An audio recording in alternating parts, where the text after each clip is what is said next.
जिया का हाथी। प्रस्तावना। इस वीडियो में हम जानेंगे हाथियों यानी एलिफेंट्स के रहन सहन और जीवन शैली के बारे में।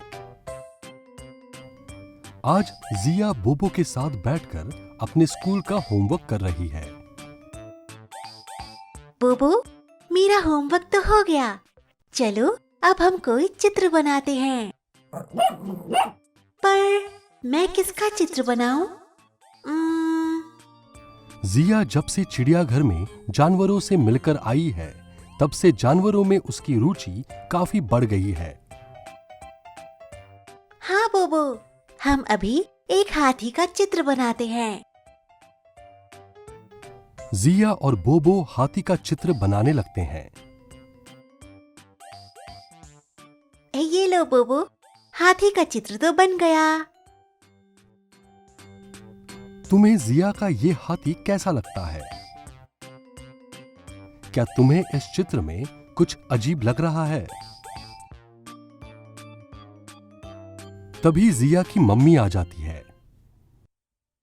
अरे जिया, तुम क्या कर रही हो? मम्मी, ये मैं उस चिड़ियाघर के हाथी का चित्र बना रही हूँ। देखो ये कैसा बना है।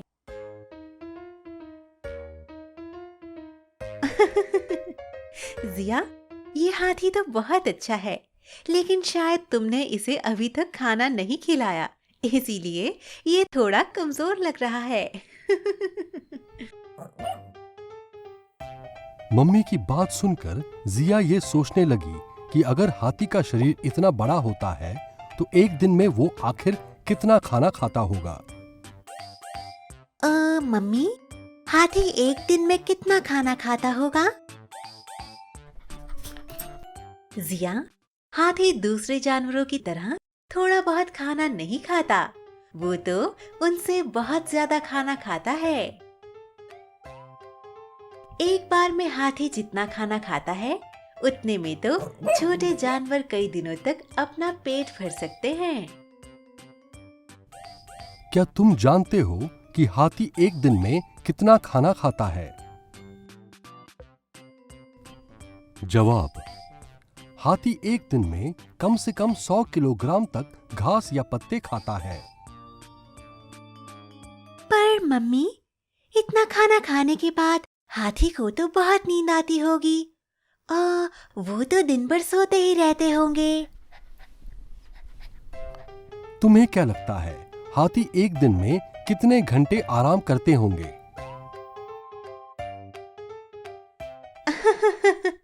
जिया, हाथी एक दिन में सिर्फ 2 घंटे या फिर ज्यादा से ज्यादा 4 घंटे ही सोते हैं। लेकिन मम्मी, अगर वो पूरे दिन में 2-4 घंटे ही सोते हैं, तो फिर वो बाकी वक्त में क्या करती रहती है? वो तो मेरी तरह स्कूल भी नहीं जाते। हाथी तुम्हारी तरह स्कूल तो नहीं जाते जिया। बाकी वक्त में हाथी अपने झुंड के दोस्तों के साथ मिलकर पानी और कीचड़ में खेलते रहते हैं, क्योंकि इससे उनके शरीर को ठंडक मिलती है। और कभी-कभी गर्मी से बचने के लिए वो अपने पंखे जैसे कानों से भी हवा कर लेते हैं।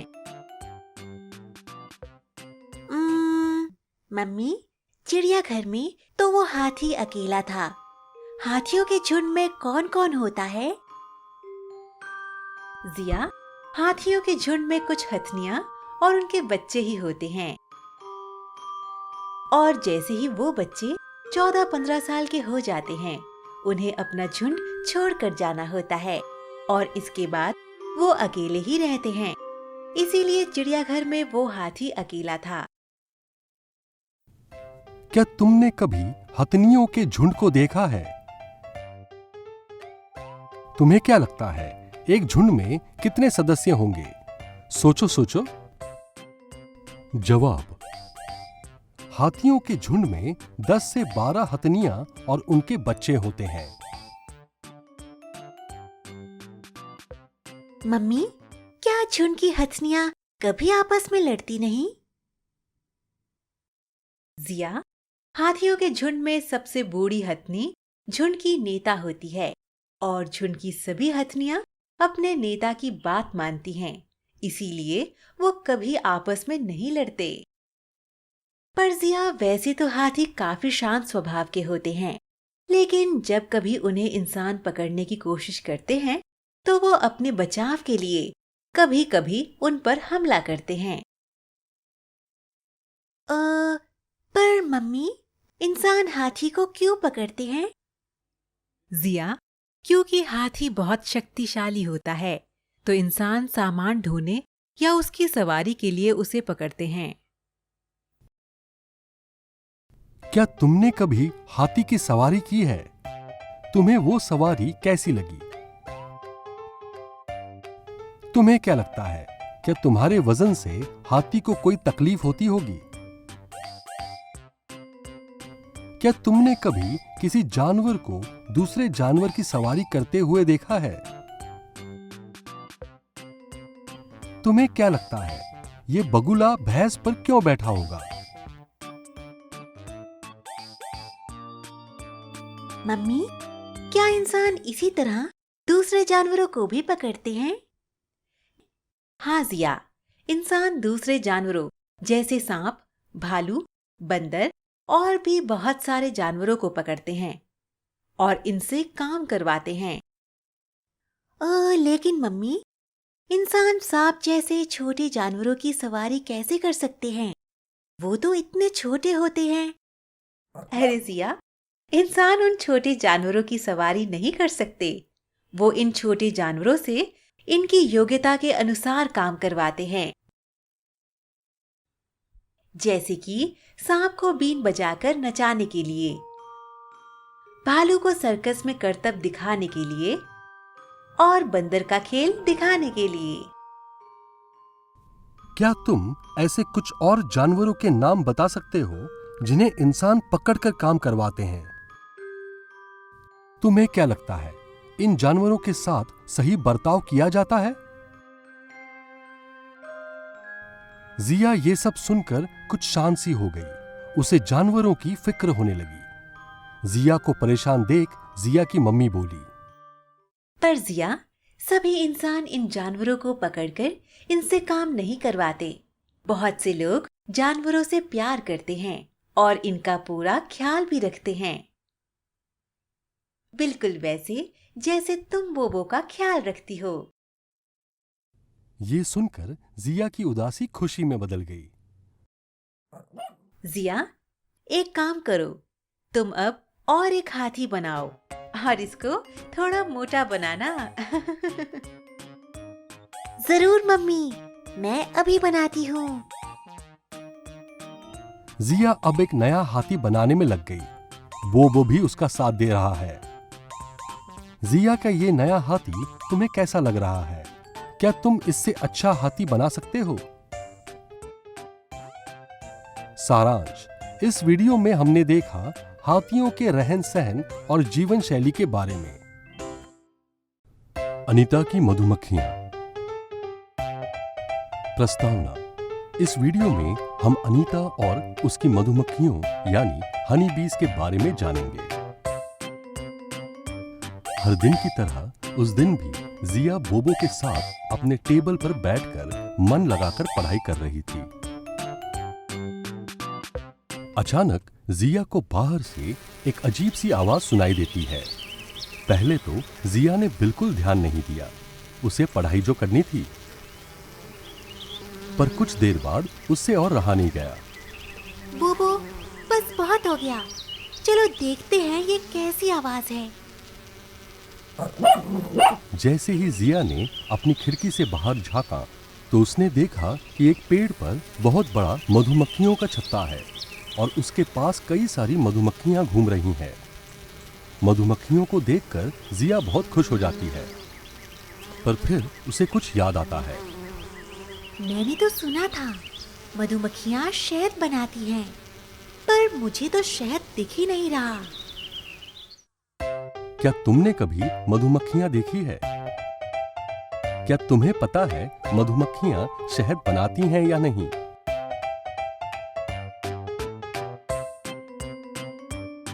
जिया, तुम ये खिड़की से बाहर क्या देख रही हो और अकेले अकेले क्या बोले जा रही हो? हाँ मम्मी, देखो देखो, बाहर मधुमक्खियों का छत्ता है। मम्मी ने ये सुनकर खिड़की से बाहर देखा। ये मधुमक्खियों का छत्ता तो काफी बड़ा है। मम्मी, मधुमक्खियाँ शहद बनाती हैं क्या? हाँ, बिल्कुल जिया, मधुमक्खियाँ शहद बनाती हैं। पर मुझे तो शहद नहीं दिख रहा। क्या तुम्हें पता है जिया को शहद क्यों नहीं दिख रहा? सोचो सोचो। शहद उनके छत्ते के अंदर होता है जिया, वो बाहर से नहीं दिखता और उसे निकालना उतना आसान भी नहीं होता। अब मैं समझी।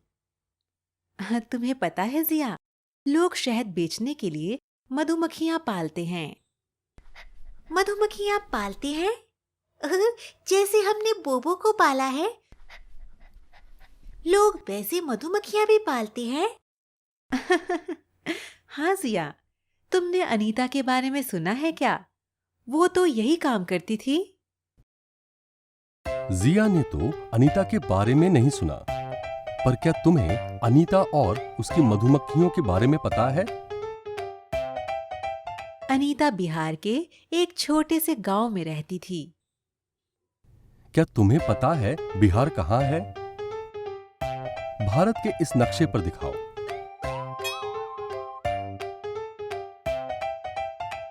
अभी तो अनीता बड़ी हो गई है, पर कुछ साल पहले वो तुम्हारी जैसी एक प्यारी सी बच्ची थी जिसे पढ़ने का बहुत मन था। एक दिन बकरियां चराते समय अनीता ने अपने गांव के स्कूल की दीवार के ऊपर से झांक कर देखा। स्कूल में इतने सारे बच्चों को देखकर उसका भी स्कूल जाने का मन हुआ।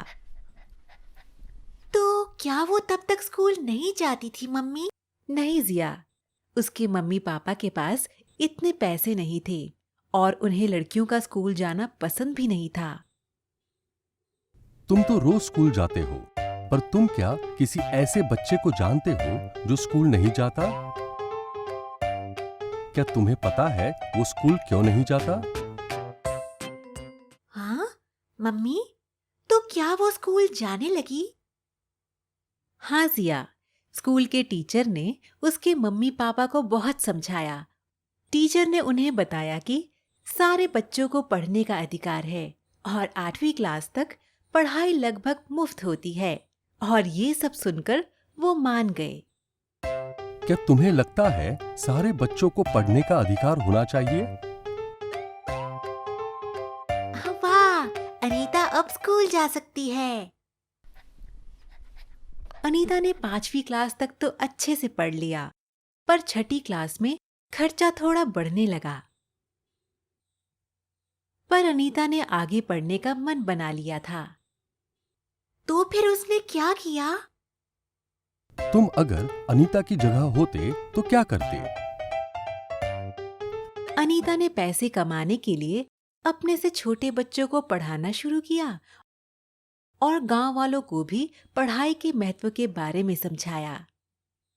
फिर एक दिन उसे पता चला कि गांव में बहुत सारे लीची के पेड़ होने की वजह से कुछ लोग मधुमक्खियां पालकर शहद बनाने का काम करते थे। हाँ, लीची के पेड़ क्यों? हाँ, क्योंकि मधुमक्खियां लीची से आकर्षित होती हैं।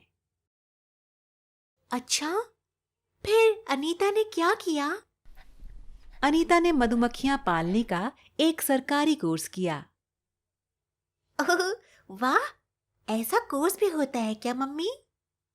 बिल्कुल जिया, पर अब मधुमक्खियां पालने के लिए उसे पैसों की जरूरत थी। उसे ये भी पता लगा कि मधुमक्खियां अक्टूबर से दिसंबर तक के महीनों में अंडे देती हैं। तो अनीता ने क्या किया? अनीता ने अपने ट्यूशन के पैसे बचाना शुरू कर दिया। उन पैसों से उसने मधुमक्खियां पालने के लिए 2 बक्से, चीनी का घोल बनाने के लिए चीनी और सफाई के लिए कुछ दवाइयां खरीदी। क्या तुम्हें पता है अनीता इन सब से क्या करने वाली थी? सोचो सोचो। उस साल दिसंबर आने तक अनीता के पास बहुत सारी मधुमक्खियां जमा हो गई थीं। धीरे धीरे अनीता के पास 20 बक्से हो गए और वो उनसे निकले हुए शहद को बेचकर उन पैसों से अपने कॉलेज की पढ़ाई का खर्चा उठाने लगी। अनीता ने तो अपनी पढ़ाई के पैसे कमाने के लिए बहुत मेहनत की है। तुम ऐसे किसी व्यक्ति को जानते हो जिसने भी ऐसा ही कुछ किया हो? जिया ये सुनकर बहुत खुश हो जाती है, पर अब वो और एक बात सोचने लगी। मम्मी, क्या वो मधुमक्खियां उसे काटती नहीं थी? काटती तो थी, पर अनीता ने बिल्कुल हार नहीं मानी। वो तो बहुत बहादुर है मम्मी। हाँ जिया। मम्मी, मुझे भी अनीता की तरह मन लगाकर पढ़ना है, पर पहले क्या मैं बाहर जाकर मधुमक्खियों को देख सकती हूँ? हाँ जिया, बिल्कुल जाओ, पर उनके ज्यादा पास मत जाना। चलो बोबो, हम मधुमक्खियां देखने चलते हैं। पर उनके ज्यादा पास नहीं जाएंगे। जिया और बोबो मिलकर अब बाहर से, पर थोड़ा दूर से मधुमक्खियां देखने जाते हैं। क्या तुमने कभी मधुमक्खियों को करीब से देखा है? उन्हें देखकर तुम्हें कैसा लगता है? सारांश, इस वीडियो में हमने अनीता और उसकी मधुमक्खियों के बारे में जाना।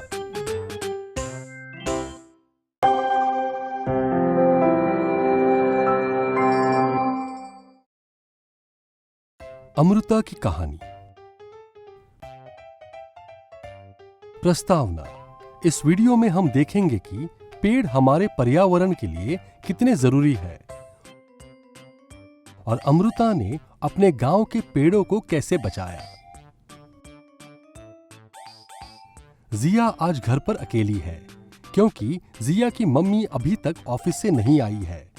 जिया चुपचाप अपने टेबल पर बैठकर होमवर्क कर रही है और बोबो भी उसके साथ है। तभी जिया को कुछ चिड़ियों की आवाज सुनाई देती है। वो उठ के खिड़की से बाहर देखती है।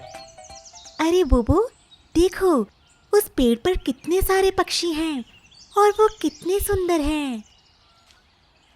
बोबो, मुझे तो वो पेड़ बहुत पसंद है। क्या वो तुम्हें भी पसंद है? तभी जिया के घर की घंटी बजती है। बोबो, हाँ लगता है मम्मी आ गई। अरे मम्मी, आज आपको आने में इतनी देर कैसे हो गई? जिया, आज मैं ऑफिस के बाद वृक्षारोपण करने गई थी, इसीलिए मुझे आने में देर हो गई। वृक्षारोपण? पर क्यों? जिया, आज पर्यावरण दिवस है और इसीलिए हम सब ने आज पेड़ लगाकर पर्यावरण को बचाने का संकल्प किया है। मम्मी, पेड़ हमारे लिए किस प्रकार जरूरी हैं? ये पेड़ हमें ऑक्सीजन देते हैं, हमें धूप से बचाते हैं, जानवरों को घर देते हैं। इनके और भी अनेक फायदे हैं। लेकिन मम्मी, जंगल में तो पहले से ही इतने सारे पेड़ होते हैं, तो फिर हमारे कुछ पेड़ काटने से पर्यावरण को कैसे नुकसान हो सकता है? तुम्हें क्या लगता है, क्या कुछ पेड़ काटने से हमारे पर्यावरण को कोई नुकसान होता होगा?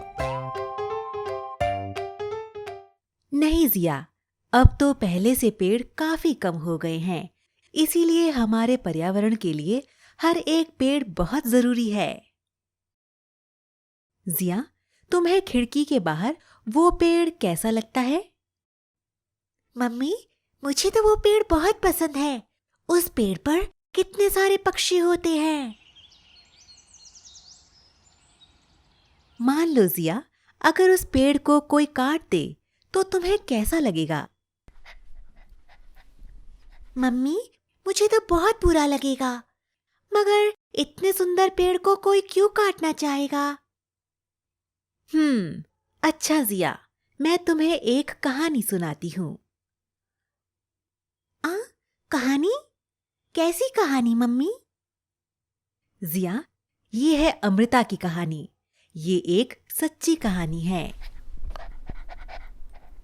आज से करीब 300 साल पहले राजस्थान में जोधपुर के पास खेजड़ली गांव में एक अमृता नाम की लड़की रहती थी। मम्मी, ये खेजड़ली कैसा नाम है? क्या जिया की तरह तुम्हें भी ये नाम अजीब लगा?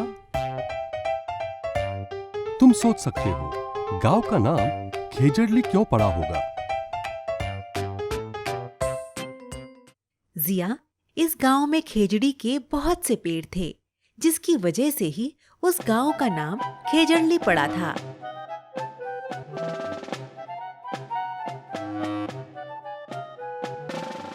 इस गांव के लोग पेड़ों का अच्छी तरह से ध्यान रखते थे। गांव के सभी जानवर जैसे बंदर, हिरन, मोर सभी गांव में बिना डरे घूमते थे। हाँ मम्मी, क्या गांव के लोग जानवरों को बिल्कुल नहीं मारते थे? बिल्कुल नहीं जिया। गांव के बुजुर्ग ये मानते थे कि अगर पेड़ है तो हम हैं। पेड़ और जानवर तो हमारे बिना रह सकते हैं, पर हम उनके बिना नहीं। अमृता भी पेड़ों का खूब ख्याल रखती थी। वो रोज एक पेड़ को चुनती और उससे कहती कि वो बहुत सुंदर और ताकतवर है, जो सबका ध्यान रखता है, और वो उस पेड़ से बहुत प्यार करती है। अमृता की तरह गांव के दूसरे बच्चे भी पेड़ों से बहुत प्यार करते थे। कुछ सालों बाद अमृता बड़ी हो गई। एक दिन उसने देखा कि कुछ अजनबी लोग कुल्हाड़ी लेकर गांव में घूम रहे थे। कुल्हाड़ी लेकर? मम्मी, वो लोग कौन थे? जिया, वो लोग राजा के आदमी थे। वो राजा के महल के लिए लकड़ियां काट कर ले जाने वाले थे। अमृता को जैसे ही ये पता चला तो वो उस पेड़ से लिपट गई जिसे वो लोग काटने वाले थे। अमृता के ऐसा करने पर भी वो लोग नहीं रुके। उन्होंने कुल्हाड़ी से वार किया। कुल्हाड़ी के एक वार से ही अमृता घायल होकर गिर गई, पर फिर भी अमृता ने पेड़ को नहीं छोड़ा। ये देखकर गांव के बाकी लोग भी पेड़ों से लिपट गए और अमृता की तरह ही गांव के करीब 300 लोगों ने पेड़ों के लिए अपनी जान दे दी। हाँ, क्या 300 लोगों ने अपनी जान दे दी? हाँ जिया। हाँ, ये तो बहुत बुरा हुआ। उसके बाद क्या हुआ मम्मी? जिया, जब राजा को इस घटना का पता चला तो उन्हें समझ नहीं आ रहा था कि लोग पेड़ों के लिए अपनी जान कैसे दे सकते हैं।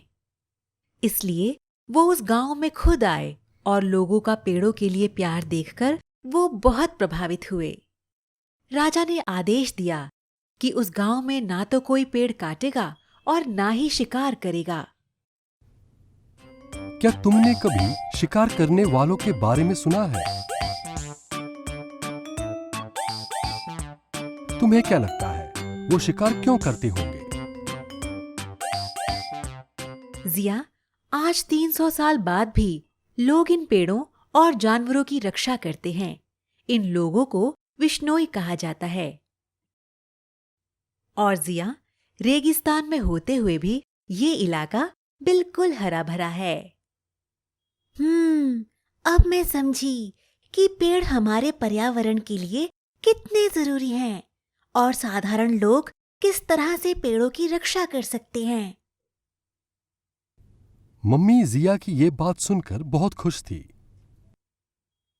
मम्मी, मैं भी आज एक पेड़ लगाना चाहती हूँ, पर मेरे पास तो कोई पेड़ ही नहीं है। अरे जिया, मैं तो बताना भूल ही गई। मैं तुम्हारे लिए एक तोहफा लेकर आई हूँ। हाँ, कैसा तोहफा मम्मी? मैं तुम्हारे लिए ये छोटा सा पेड़ लेकर आई हूँ। हाँ मम्मी, ये कितना सुंदर है।